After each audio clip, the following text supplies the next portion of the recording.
Hi everyone, hope you will be fine. Now listen careful again. अब मैं बता रहा हूं USA open grand slam. USA open grand slam 2020 women's single winner is Naomi Osaka from Japan origin but citizen of America. ठीक है, to defeat Belarus player Victoria Azarenka, यानी जापानी मूल की अमेरिका की सिटीजन्स टेनिस प्लेयर जिनका नाम है नाओमी ओसाका, ये विमेन सिंगल का खिताब यूएस ओपन का जीती हैं और अपने किसको डिफीट किया, तो इन्होंने डिफीट किया है विक्टोरिया अजरेंका जो बेलारूस की प्लेयर हैं। और याद रहे जब ये खेल रही थी तो इनकी ये जीत तीसरा ग्रैंड स्लैम है ओसाका का। और फाइनल मुकाबले में इसने जो है, ध्यान में रखिएगा, जो अमेरिका में जो रेशियल थोड़ा सा लफड़ा चल रहा है, जिनमें 6-7 ऐसे हमारे ब्लैकिश हैं जो घायल हुए, मारे गए या उनको सप्रेश किया गया, तो उनके नाम की पट्टियां यहाँ बांध करके ये खेली हैं। पहले तो बोली हम खेलेंगे नहीं, बाइकआउट करते हैं due to this racial system, लेकिन लेटर ऑन ये खेली और अपना विरोध प्रदर्शन की। अच्छी बात है, पॉजिटिवनेस भी है, प्रेशर भी गवर्नमेंट पे है, अच्छी बात है, यही होना चाहिए। ये भी ऑलरेडी चेहरे देखने से लग जाता है कि माता या पिता जापानी होंगे और ब्लैकिश को इनको इनके पेरेंट्स होंगे, तो बुरा लगता है बेटा, सही की।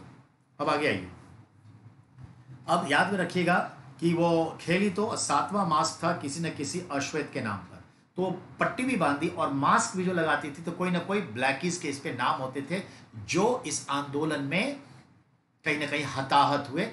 तो 7 बार मास्क बदली और वो सारे मास्क पे किसी न किसी का नाम था।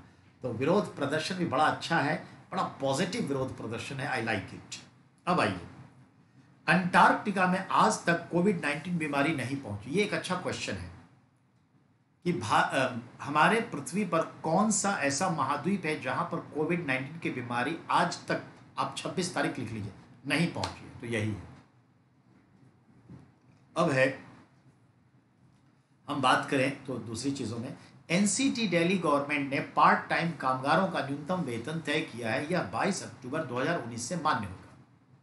यानी एनसीटी दिल्ली जो यूनियन टेरिटरी गवर्नमेंट है, उन्होंने अब पार्ट टाइम काम करने वालों के भी मिनिमम वेजेस को फिक्स कर दिया है सरकार की तरफ से। इसका अर्थ ये हुआ कि फुल टाइम 8 घंटे का होता है, हाफ टाइम 4 घंटे का। तो हाफ टाइम का 1 घंटा, अगर कोई 1 घंटा काम करता है तो उसका पेमेंट कितना होगा, जो भी हो, मंथ में उसको जोड़ के 1 घंटे के हिसाब कितना मिलेगा, 1856 रुपये। अगर वो 2 घंटे काम करता है तो इनको मिलेगा 3712 रुपये, 3 घंटे तो 55 68, और 4 घंटे काम किया तो 7424 रुपये का पार्ट टाइम मिलेगा। ये लोग बना तो देते हैं पर अमल नहीं करते, खुद अमल नहीं करते। मैंने देखा है बहुत सारे संस्थानों में बहुत बुरे हाल में काम करते हैं लोग, पेमेंट तो कभी भी डेली बेसिस का जो रूल ये लोग बनाए हैं, चाहे फुल टाइम वाले हाफ टाइम, कभी नहीं मिलता। अब आइए डेथ की बात करें। बिहार के राष्ट्रीय जनता दल से ठीक 3 दिन पहले रिजिग्नेशन देने वाले रघुवंश प्रसाद सिन्हा जी का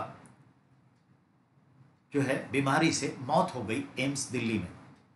ये 74 वर्ष के थे और याद रखिएगा all India institute of medical science में 15-20 दिन से बीमार चल रहे थे और अंततः डेथ कर गए। कोरोना भी हुआ था, वो छूट गया था, लेकिन बीमारियां इतनी बड़ी थी कि डेथ कर गए। रघुवंश प्रसाद सिन्हा वही हैं जब मिस्टर मनमोहन सिंह ने 2006 में नरेगा यानी नेशनल रूरल एम्प्लॉयमेंट गारंटी, ठीक है, एक्ट को पास किया था 2 फरवरी को, और इसे लागू हुआ था। तो उनके जो रूरल डेवलपमेंट मिनिस्टर थे रघुवंश प्रसाद सिन्हा फ्रॉम आरजेडी, राष्ट्रीय जनता दल से थे, और उन्हीं के समय में ये नरेगा लागू हुआ। बाद में 2008 में हमने इसका नाम महात्मा गांधी शब्द से जोड़ के एम नरेगा कर दिया। अब ये आरजेडी में थे, लेकिन आरजेडी में इनकी बात कोई मानता नहीं। सीनियर लीडर 74 साल के लालू जी जेल गए और उसके बाद इनके बच्चे लोगों ने जनरेशन गैप, कोई पूछ नहीं, और हालात भी इतने बदतर हो गए और बुजुर्गियत भी थी, तो कम से कम ये अपराध बोध तो नहीं होना कि राजद में रहते हुए मरे, कोई नाम भी नहीं लेगा। जैसे हमारे अंबेडकर साहब जीवन के आखिरी पड़ाव में बौद्ध धर्म को अपनाया, वैसे ही इन्होंने अपने जीवन के आखिरी पड़ाव में, मरने से ठीक 3 दिन पहले रिजाइन दिया था इन्होंने, ठीक है, आरजेडी से, आखिरी पड़ाव में बिना किसी पार्टी के संदर्भ में डेथ की। ना तो वो जनता दल यूनाइटेड को टच किया, ना किसी को, ठीक है। और हाँ, उन्होंने एक बड़ा पत्र लिखा था जेडीयू को। पत्र ये था, प्राइम मिनिस्टर को जेडीयू को लिखा था, तो जेडीयू को पत्र लिखा था, जनता दल यूनाइटेड को, नीतीश जी को, और उनमें कहा था कि लिच्छवी गणराज्य के संदर्भ में हम जब भी 26 जनवरी मनाएं, राज्य सरकार जो मनाती है अपने स्तर पर 26 जनवरी को, तो वो उसे वैशाली में मनाए, क्योंकि ये विश्व इतिहास का पहला गणराज्य था, तो पटना में न मना के वैशाली में मनाए। बड़ी अच्छी बात उन्होंने, और भी 2-3 बातें कही, सारे एक पर एक बातें हैं, वो अच्छा है। तो उस पर अमल करने की बात नीतीश जी ने तो अभी तक ऐसे नहीं किया है, हाँ, पर मोदी जी ने कहा कि उनके सपनों को बुना जा रहा है, अभी चुनावी स्टंट भी है, बुना जा रहा है समझ गए ना, तो ये चीज़ है। चलिए, बात ये तो हो गई। तो डेथ, ये बिहार के एग्जाम में पूछेगा। अब आइए, श्रम मंत्रालय भारत सरकार अटल बीमा व्यक्ति कल्याण योजना के तहत ईएसआईसी के सदस्य कर्मचारियों के बेरोजगारी को आधा वेतन बेरोजगार भत्ता के रूप में 3 महीने का देने का निर्णय लिया है। क्या मतलब? भारत सरकार के श्रम मंत्रालय ने कोविड के दौरान ऐसे लोग जो असंगठित क्षेत्र में थे पर रजिस्टर्ड सेंटर में थे, रजिस्टर्ड फैक्ट्री वगैरह में काम करते थे, तो उनके 3 महीने के वेतन का जो आधा बनता है वो कंपनसेशन के तौर पर देंगे, उसके लिए काम किया जा रहा है, ऐसा उन्होंने कहा। तो अब तक आपने किसानों के लिए देख लिया, गांव के लिए देख लिया, लेबर क्लास के लिए देख लिया, हमारे गरीब मजदूरों के लिए देख लिया, एससी एसटी ओबीसी को अक्सर आप देखते ही हैं। नहीं देखते हैं तो किसको नहीं देखते हैं आप भी जानते हैं। मध्यम वर्ग, वो जो कॉर्पोरेट सेक्टर में काम करता है या कहीं ड्यूटी बजाता है, उसको नहीं। तो लगता है ये जो दूसरा पैकेज अब आएगा, एक बड़ा आर्थिक पैकेज, ये मुझे लगता है मिडिल क्लास के लिए अच्छा रहेगा, ठीक है ना। तो ये चीज़ है। अब बात करते हैं हम अगली कार्रवाई पर। अब देखिए, 14 सितंबर 1960 ओपेक की स्थापना हुई थी। ये जो 14 सितंबर है 1960 में ओपेक की स्थापना हुई, और ये क्वेश्चन खूब आता है, तारीख नहीं आएगा पर 1960 में हुई आएगा। ओपेक का फुल फॉर्म सबसे ज्यादा आता है, organisation of petroleum exporting countries, तेल निर्यातक देशों का संगठन, जो अमेरिका के इशारे पर तो नहीं बोलेंगे, बगदाद सम्मेलन के परिणाम स्वरूप 1960 में स्थापित हुआ, जिसका हेडक्वार्टर वियना है, जिसमें कभी 13 सदस्य थे, आज भी लगभग 13 सदस्य हैं, पर अब इसमें इराक सदस्य नहीं है, और इंडोनेशिया 2008 में छोड़ दिया, जो एशिया के क्षेत्र से आता था, ईस्ट एशिया से। तो ईस्ट एशिया से अब कोई नहीं। और हाँ, अगर गौर फरमाएं तो हम ये देखते हैं कि जो साउथ अमेरिका है उसमें एक देश है वेनेजुएला। इसके लिए एक सवाल आएगा कि ओपेक का लैटिन अमेरिका का कौन सा देश मेंबर है? तो लैटिन अमेरिका यानी साउथ अमेरिका से एक ही देश है जो ओपेक का मेंबर है, वो है आपका क्या? वेनेजुएला। ये सवाल आते हैं, ओपेक को ऐसे याद रखिएगा। हेडक्वार्टर ऑस्ट्रिया की राजधानी वियना है, 1960 में स्थापित हुआ, बगदाद सम्मेलन के परिणाम स्वरूप। ये एक कार्टेल है जो पेट्रोल की कीमत को कंट्रोल करता है। वेनेजुएला दक्षिण अमेरिका से एकमात्र देश जो सदस्य है, भारत कोई नहीं है, जो उत्पादन तो हम करते नहीं है, 84% तो हम इंपोर्ट ही कर लेते हैं, तो हम क्या मेंबर। अब आइए, अब अगला है यूएसए के कैलिफोर्निया, ओरेगन और वाशिंगटन डीसी के जंगलों में भयंकर आग लगी है 15 दिनों से, और आग बुझाई जाने की कोशिश हो रही है पर बुझ नहीं रही है, और एक बड़ा अच्छा खासा area juniper hills forest area भी जो है प्रॉब्लम में आ गई है, और कोशिश जारी है। तो एक बड़ी तबाही है, नो डाउट, ठीक है। अब आगे बात करते हैं। 17th Venice international film festival Italy चला, और इसमें मराठी फिल्म द डिसाइपल को जो है अवार्ड मिला, जिसके डायरेक्टर हैं चैतन्य ब्रह्मणे, जो पुरस्कार जीते हैं, ठीक है, ये याद रखिएगा। तो आदित्य मडाक एक्टर इसमें है, और कोई बात नहीं, इतना ही याद रखिएगा। मराठी फिल्म जो है हमारा द डिसाइपल अवार्ड जीता है, किसमें? 17वां वेनिस फिल्म फेस्टिवल में। वेनिस कहाँ है? इटली में है। अब अगले आइए, अब बात कर रहा हूं मैं असम के तिनसुकिया के पास हमारे गैस तेल के कुओं में जो आग लगी थी, 110 दिन के बाद सिंगापुर की मदद से ये आग पर काबू पाई गई। 27 मई को लगी ये आग अभी अभी 10-11 सितंबर को बुझाई गई। तो ये याद रखने की चीज है, ठीक है। कुल मिलाकर के ये तो आप समझ में आ गया। तिनसुकिया में याद रखना है आपको कि gas well fire put out after 110 days, that was burned out 27th May 2020 and extinguished on 13th September. Well number 5, कुआं नंबर ये 5 था, बागजान तिनसुकिया डिस्ट्रिक्ट था, ईस्टर्न आसाम में। ऑयल इंडिया लिमिटेड का ये था, ठीक है। It was very close to, ठीक है, Dibru Saikhowa national park with the help of Singapore now extinguished। तो ये चीज़ें याद रखिए। अब मैं बताऊं आपको अगला, तो अब हम बात करने जा रहे हैं केरल की सरकार ये कोशिश कर रही है कि गांव के लेवल पर पर्यटन को बढ़ावा दे, विलेज पे आके लोग रहें।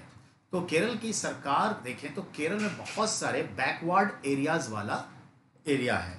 बैकवर्ड यानी कि पश्चिम जलक्षेत्र, जैसे वेम्बनाड लेक है। ऐसा माना जाता है कि केरल वाले जमीन पे बहुत सारे जगह क्रैक्स आ जाने से जो समंदर का पानी उस क्रैक्स में आ गया, जिसको बैक वाटर कहते हैं। Example Vembanad lake. तो और बहुत सारे ऐसे मार्सी लैंड हैं जहाँ पे लोटस फ्लावर भी बहुत खिलता है और बहुत खूबसूरत नज़ारा होता है। कोल्लम, त्रिशूर, कोट्टायम, ये सब बहुत अच्छे देश हैं, ठीक है, पालाकाड और भी। तो उन जगहों पर जो है स्टेट विलेज टूरिज्म को बढ़ाना चाहती है। उसके लिए उसने जो है पिंक वाटर लिली फेस्टिवल मनाना शुरू किया है। Pink water lily festival, water lily pink colour festival मनाना शुरू किया। तो ये अच्छा है और इसके लिए करीब 15 लोकेशन देखा गया। कोट्टायम में भी ये है। अब हम बात करते हैं 15th ऑफ सितंबर की, ठीक है।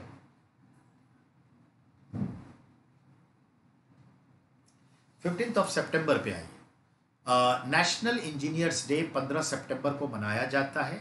जैसा कि जानते हैं 1860 में हमारे मोक्षगुंडम विश्वेश्वरैया जी का जन्म हुआ और समय के साथ भारत के प्रथम व्यक्ति वो बने जो इंजीनियर बने, वो भी सिविल इंजीनियर। सिविल इंजीनियर को हिंदी में हम औसैन अभियंता कहते हैं। तो भारत के पहले सिविल इंजीनियर या पहले इंजीनियर मोक्षगुंडम विश्वेश्वरैया 1860 में पैदा हुए और 1861 में आई थिंक डेथ कर गए। तो ये याद रखिएगा। तो हम मोक्षगुंडम की याद मनाते हैं। 62 में डेथ कर गए, यानी लगभग 102 वर्ष जिंदा रहे। तो विश्वेश्वरैया के जन्मदिन को हम इंजीनियर्स डे मनाते हैं, अभियंता दिवस राष्ट्रीय स्तर पर। और इसी 15 सितंबर को हम चलें तो 15 सितंबर 1959 में दूरदर्शन का आरंभ दिल्ली में हुआ, जिसे डीडी न्यूज कहते हैं, डीडी कहते हैं। तो भारत में दूरदर्शन की शुरुआत यही है, 15 सितंबर 1959, ठीक है। ये भी आप समझ गए। अब आ जाएं, अगर हम इसको देखें और आगे बढ़ करके तो बहुत सारी चीजें आती है, पर चलिए ये तो हम समझ गए। अब है बात का जो 15 सितंबर जो है 2008, ये इकोनॉमिक डिप्रेशन की शुरुआत हुई थी और ये इकोनॉमिक डिप्रेशन को ब्लैक मंडे कहा जाता है। और ये लहमान ब्रदर्स के फेलियर होने से अमेरिका से शुरू हुआ और ये भी एक इम्पॉर्टेंट है, ठीक है। अब आते हैं आगे। Award, euro money award of excellence 2020 for lifetime achievement goes to Aditya Puri, who is MD HDFC bank. HDFC bank एक प्राइवेट बैंक है और आज भारत में सबसे बड़ा प्राइवेट बैंक है। मैंने क्या कहा? HDFC बैंक भारत का एक प्राइवेट बैंक है, सबसे बड़ा प्राइवेट बैंक है। 3 साल पहले ICICI को पीछे छोड़ चुका है और जस्ट 1994 में एस्टैब्लिश्ड हुआ, ठीक है। ICICI 1955 में एस्टैब्लिश्ड हुआ एज ए गवर्नमेंट बैंक और 1995 में after 40 years later become privatise और वो टॉप रनर थी प्राइवेट बैंक में। पर अब HDFC है। HDFC का मतलब क्या होता है आप भी जानते हैं, हाउसिंग डेवलपमेंट, ठीक है, finance corporation, housing development finance corporation. और HDFC बैंक बड़ा है और इसके जो MD हैं, मैनेजिंग डायरेक्टर, वो हैं आदित्य पुरी, जिनको euro money award excellency for lifetime achievement के लिए मिला है। एक उपलब्धि है भारत के लिए। सवाल बैंक पीओ कलर में तो आएगा ही। अब आइए, हमारे एक आईएएस है राजेश खुल्लर जी।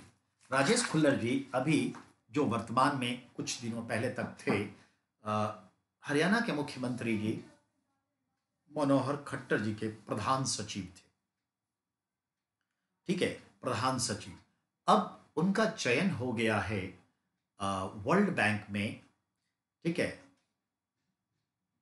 डायरेक्टर रैंक में। तो अब यहां से रिजिग्नेशन देके वो वहां जा रहे हैं, तो ये भी इंपॉर्टेंट। अब आइए, आप जानते हैं दुनिया में एक संस्था है ग्रीन पीस, जो पर्यावरण के लिए लड़ती है, अन्य देशों पर दबाव भी बनाती है। 15 सितंबर 1971 में ग्रीन पीस की स्थापना हुई थी। चलिए अब बात करते हैं। अमेजॉन एक कंपनी है, उसके एक इक्विपमेंट का नाम है एलेक्सा, और एलेक्सा एक आर्टिफिशियल इंटेलिजेंसी प्रोग्राम से जुड़ा एक इलेक्ट्रॉनिक इक्विपमेंट है, जो हमें जो कहते हैं वो सुनाता है, गाना वाना सब सुनाता है, ढोल पिपी सब सुना देता है। और कुछ पूछते हैं तो जितना उसकी मेमोरी है, जितना उसको ब्रेन वॉश किया गया है, दिया गया, उतना बता देता है। तो एलेक्सा की आवाज अलग अलग है। अभी अमेजॉन ने अमिताभ बच्चन के साथ एग्रीमेंट साइन किया है। अब एलेक्सा जो बोलेगी वो अमिताभ बच्चन के आवाज में होगा। समझ आई बात? अमिताभ बच्चन के आवाज में। तो ये इंपॉर्टेंट क्वेश्चन बनेगा। अब है सर्फिंग गेम होता है, जो समंदर की लहरों पर लोग सर्फ करते हैं, तो सर्फिंग गेम। तो सर्फिंग गेम में फीमेल में वर्ल्ड रिकॉर्ड कायम हुआ है, जो ब्राजील की एक लेडी हैं और वो सर्फर हैं, माया गैबेलिया। माया गैबेलिया ने अपने ही रिकॉर्ड को ब्रेक करके नया रिकॉर्ड बनाई है, जिसके तहत वो 73.5, ठीक है, फिट हाइट का सर्फिंग की है। लहरें इतनी ऊंची थी, तो ये सर्फ इतना ऊंचा था, तो ये ध्यान में रखिएगा।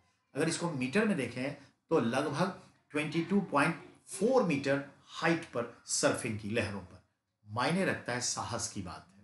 अब आइए बात करते हैं हम 14 सितंबर से 1 अक्टूबर, जैसा मैंने कहा पार्लियामेंट का सेशन, पर आपको भी मालूम है 23 तारीख को इसको क्लोज कर दिया गया। 10 दिन सेशन चला, ये तो पता है।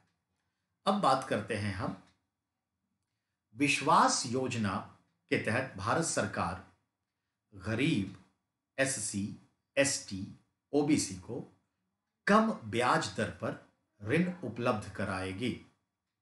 5% का ब्याज दर होगा, और ये 5% भी सरकार सब्सिडी के तौर पर दे देगी। यानी कि जो लोन लेने वाले हैं उनको ब्याज नहीं देना पड़ेगा, मूलधन सिर्फ देना पड़ेगा। ऐसे 3,28,000 लोगों को लक्षित किया है भारत सरकार ने, और इस पर कुल राशि 1100 करोड़ रुपए खर्च आएगा।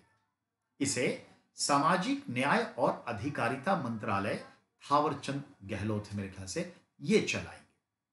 इसके लिए जो एलिजिबिलिटी कंडीशन है, पात्रता कि कौन इस लोन के लेने के पात्र होंगे, तो जिसकी सालाना आय 3 लाख रुपए से कम रही है। Operating accountability goes to national scheduled caste finance development corporation. ये पूरे व्यवस्था को कौन देखेगा? तो national scheduled caste finance development corporation. अब सवाल है और कोई? तो हाँ, national backward caste finance development corporation मिलकर चलाएगी। और सेल्फ हेल्प ग्रुप, आप भी जानते हैं कि स्वयं सहायता समूह भी एक संस्था होती है, तो सेल्फ हेल्प ग्रुप को मैक्सिमम इसके तहत 4 लाख रुपए तक का लोन मिलेगा, और इंडिविजुअल को 2 लाख तक का लोन मिलेगा, और वो 5% के इंटरेस्ट पे, जो 5% इंटरेस्ट है वो भी सरकार सब्सिडी देगी। अच्छा है, अच्छा है। अब आइए उत्तर प्रदेश की बात करते हैं, योगी जी की बात करते हैं। उत्तर प्रदेश के आगरा में जब अखिलेश साहब की सरकार थी, तो अखिलेश साहब ने जो है अपने सरकार के संदर्भ में देखें तो आगरा में एक मुगल म्यूजियम का शिलान्यास किया था कि आगरा और मुगलों की पहचान की चीजें वहां पर होगी। लेकिन जब योगी जी आए तो इनको एक चीज लगा कि ना, छत्रपति शिवाजी के नाम पर जो है हमें ये म्यूजियम का नाम रख देना चाहिए। तो अब ये मुगल म्यूजियम ना कहला के छत्रपति शिवाजी म्यूजियम कहला रहा है। ध्यान रखिएगा, वर्क इज गोइंग ऑन, सुनली कंप्लीटेड। अब आइए, एनसीटी दिल्ली गवर्नमेंट जो है, दिल्ली विधानसभा ने स्टेट जीएसटी को अधिकतम 10% रखने का बिल पास किया है। याद करिए, 14 सितंबर को एक दिवसीय दिल्ली विधानसभा का सेशन हुआ, जिसमें केजरीवाल जी ने एक बड़ा अच्छा काम किया कि जो जीएसटी तो दो होता है, एक सेंट्रल और एक स्टेट। तो जो state goods and service tax है, कहा कि 10% से ज्यादा हम लेंगे ही नहीं। अभी शायद 14 या 12% है, तो उसको कम किया 10% पे। यह बिल पास कर दिया है। राष्ट्रपति जी जैसे इस पे मुहर लगा देंगे तो फिर ये ओके हो जाएगा। ठीक है, ये ध्यान में रखिएगा।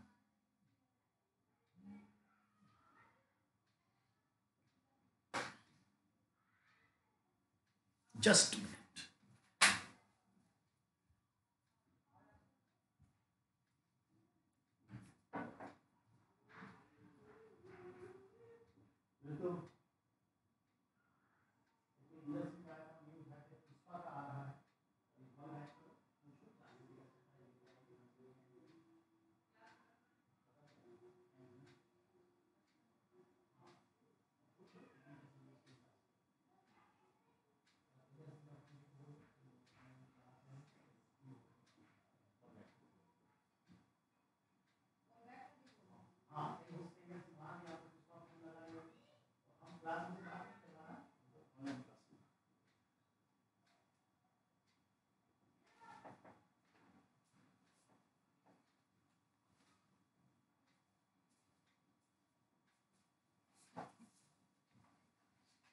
सॉरी, चलिए आगे बढ़ते हैं बेटा। तो जो बात हम कर रहे थे उसको समझिए। तो विश्वास योजना समझ गए, आगरा का मुगल म्यूजियम से अब वो छत्रपति शिवाजी म्यूजियम कहलाएगा। और एनसीटी दिल्ली सरकार ने यह तय किया है कि स्टेट जीएसटी को 10% से आगे नहीं बढ़ाया जाएगा। और शत्रु संपत्ति पर बात करते हैं। शत्रु संपत्ति कुल 9,404 संपत्तियां हैं, जिसका 1 लाख करोड़ रुपए के आसपास का मूल्य आज होता है। शत्रु संपत्ति किसे कहते हैं? भारत का विभाजन हुआ और विभाजन के उपरांत जो भारतीय लोग थे पाकिस्तान में बसने के ख्याल से चले गए, और जो पाकिस्तान के थे माने पूर्वी भारत के, वो बसने के लिए भारत आ गए। तो वो लोग अपनी संपत्ति तो, प्रॉपर्टी तो नहीं ढो सकते थे, गहने जेवर कुछ ले लिए, बाकी तो जमीन जायदाद मकान पड़ा है। तो जिस पर अब कोई क्लेम नहीं है, तो जिस पर ऐसे लोग जो छोड़ के गए, जिस पर अब कोई क्लेम नहीं है, तो उसे शत्रु संपत्ति घोषित कर दिया गया। और पाकिस्तान में हमारा बहुत सारा संपत्ति हुआ जो उसके लिए शत्रु संपत्ति है, और पाकिस्तानियों का अब जो यहां पे है वो शत्रु संपत्ति है। इस पर केंद्र सरकार का कब्जा होता है, और ये इतने सारे शत्रु संपत्ति इतने वैल्यू के हैं। तो भारत सरकार सोच रही है कि अब इन शत्रु संपत्ति को, जिसका कोई अब दावेदार नहीं है, कहीं कुछ भी नहीं, तो इसको बेचा जाए। कई बार इस पर काम किया, कोई दावेदार है तो आइए, कोई नहीं आया, तो याद रखना है कि शत्रु संपत्ति को बेच करके देश के विकास में काम लगाया जाए। इस पर बातचीत चल रही है, तो उसी संदर्भ में है, तो समझ लीजिए। भारत सरकार इसे बेचकर कोरोना संकट में लगा सकती है मंदी से उबरने के लिए। शत्रु संपत्ति, आजादी के समय विभाजन के बाद देश से पलायन करने वाले, संपत्ति छोड़कर जो गए, जिसका कि आज कोई क्लेम करने वाला नहीं है, उसे शत्रु संपत्ति कहा गया है। ये ध्यान में रखना है। नेक्स्ट, अब आइए, राज्यसभा 14 सितंबर को जो सेशन बैठक हुई, उपसभापति के चुनाव संपन्न हो गए, और राजग के जदयू प्रत्याशी हरिवंश नारायण सिंह ध्वनि मत से राज्यसभा के उपसभापति के लिए सेलेक्ट हो गए, और राजद के जो मनोज झा थे वो डिफीट हुए। एक्चुअली समझना है, इस बार जो सेशन चल रहा है उसके संदर्भ में मैं बात करना चाहूंगा। सेशन चल रहा है वो ये कि वोटिंग करते हैं तो वोटिंग होगी, लेकिन अगर ध्वनि मत से वोट करना है तो जनरली क्या होता है, जब कहते हैं ना साउंड वोटिंग से पास किया गया, यूनानिमसली पास किया गया, तो साउंड वोटिंग यानी यूनानिमसली पास करने के लिए साउंड डेवलप करते हैं। तो साउंड कैसे डेवलप करते हैं? तो जो मेज होता है ना, मेज पर थपथपाते हैं, मेज पे सभी सांसद, यानी यूनानिमसली पास हो गई एक राय से, तो मेज। लेकिन इस बार कोरोना की वजह से कहा गया था कि आप इधर उधर की चीजों को टच नहीं करेंगे। तो कैसे थपेंगे? ध्वनि मत से इस बार ऐसे पास हुआ है। तो याद रखिएगा, आपसे पूछेगा कि ध्वनि मत से हरिवंश, पूरा नाम था उनका, हरिवंश नारायण सिंह राज्यसभा के उपसभापति बने, तो कैसे? कोई दे देगा मेज थपथपा कर, कोई बोलेगा ताली पीट कर, कोई कुछ दे देगा ड्रम बजाकर, विसिल मारकर, बेल बजाकर, नहीं, ताली बजाकर। तो इस बार चांस बनता है और थोड़ा यूनिक भी है, नहीं तो हर बार मेज थपथपा के होता है, ऐसे ऐसे। इस बार ऐसे ऐसे हुआ, दैट इज द इंपॉर्टेंस। चलिए अब हम बात करते हैं बिहार पॉलिटिकल पार्टीज। बेटा बिहार में बहुत सारे पॉलिटिकल पार्टीज उभर के आ गए हैं क्योंकि इलेक्शन। बिहार पॉलिटिकल पार्टीज में देखिए, हम यानी हिंदुस्तानी आवाम मोर्चा, इसके चेयरमैन जीतन राम मांझी हैं और इनका चुनाव चिन्ह कढ़ाई है। पकौड़ा तलने वाला जो कढ़ाई होता है, कढ़ाई है। लोजपा, लोक जनशक्ति पार्टी, जिसके चेयरमैन फिलहाल मिस्टर चिराग पासवान हैं, और जैसा कि आप जानते हैं उनका चुनाव चिन्ह जो है झोपड़ी, बांग्लो। लोजद, लोकतांत्रिक जनता दल, और इसके चेयरमैन है शरद यादव, जिनको कोई चुनाव चिन्ह अभी तक नहीं मिला। वीआईपी, विकासशील इंसान पार्टी, चेयरमैन मुकेश सहनी। रालोसपा, राष्ट्रीय लोक समता पार्टी, चेयरमैन उपेंद्र कुशवाहा, जो अभी 5 दिन पहले राजद से, महागठबंधन से त्याग पत्र दे दिया, महागठबंधन से, और जेडीयू से मिले, कोई दाल नहीं गली, बीजेपी से जाके मिले हैं, ठीक है, भूपेंद्र सिंह से कोई दाल नहीं गली है। देखिए क्या होता है। अब आइए जेडीयू, जनता दल यूनाइटेड, मालूम ही है, चेयरमैन नीतीश कुमार और बाण है, नैनों के बाण चलाते हैं। आरजेडी, राष्ट्रीय जनता दल, चेयरमैन लालू प्रसाद यादव हैं, और लालटेन, आज तक वो लालटेन से एलईडी तक नहीं पहुंचे हैं। जेएपी, जैप, जन अधिकार पार्टी, इसके चेयरमैन पप्पू यादव हैं। चुनाव चिन्ह इनको कैंची मिली है, और बिल्कुल भ्रष्टाचारियों के जेब पर धड़ाधड़ वो कैंची चला रहे हैं। बहुत अच्छी बात है, उन्होंने बाढ़ पीड़ितों की बड़ी सेवा की है, बड़ी सेवा की, और हमेशा से अपने क्षेत्र के लोगों के लिए और पूरे भारत के लोगों के लिए हमेशा तैयार रहते हैं। वो अच्छे हैं। उनकी पत्नी है राजेश रंजन, ऐसे कुछ नाम है, लड़के जैसा नाम है, लेकिन बहुत बोलती हैं और सही बोलती हैं, और ऐसे विपक्ष की जरूरत होती है, नो डाउट। अब है जेपी, जैप, यानी जन अधिकार पार्टी, पप्पू यादव हो गया। जलपा, जनतांत्रिक लोकतंत्र पार्टी, ठीक है, और इनको टेलीविजन मिला है चुनाव चिन्ह में। उसके बाद है जदरा, जनता दल राष्ट्रवादी, इनको डोली मिला है, कहार और डोली होता है ना, चलो रे डोली उठाओ कहार, तो डोली मिला है। एजेपीआर, आम जनता पार्टी राष्ट्रीय, इनको चप्पल मिला है, चप्पल। एलजेएसपी, लोकतांत्रिक जन स्वराज पार्टी, ठीक है, इनको कैरम बोर्ड मिला है, कैरम बोर्ड खेलेंगे। बीएलपी, भारतीय लोकनायक पार्टी, इन्हें रोड रोलर मिला है, जो रोड बनाते हैं ना, रोलर, वो रोलर मिला है। आरजेजेपी, राष्ट्रीय जन जन पार्टी, इन्हें बैट मिला है, बल्ला चलाएंगे। आरजेवीपी, राष्ट्रीय जन विकास पार्टी, बेबी वॉकर, बेबी को घुमाएंगे, ठीक है ना। एचएसएपी, हिंदुस्तान, ठीक है, संपूर्ण आजाद पार्टी, ठीक है, इनको जो मिला है, ध्यान में नहीं है, ठीक है, तो याद रखिए।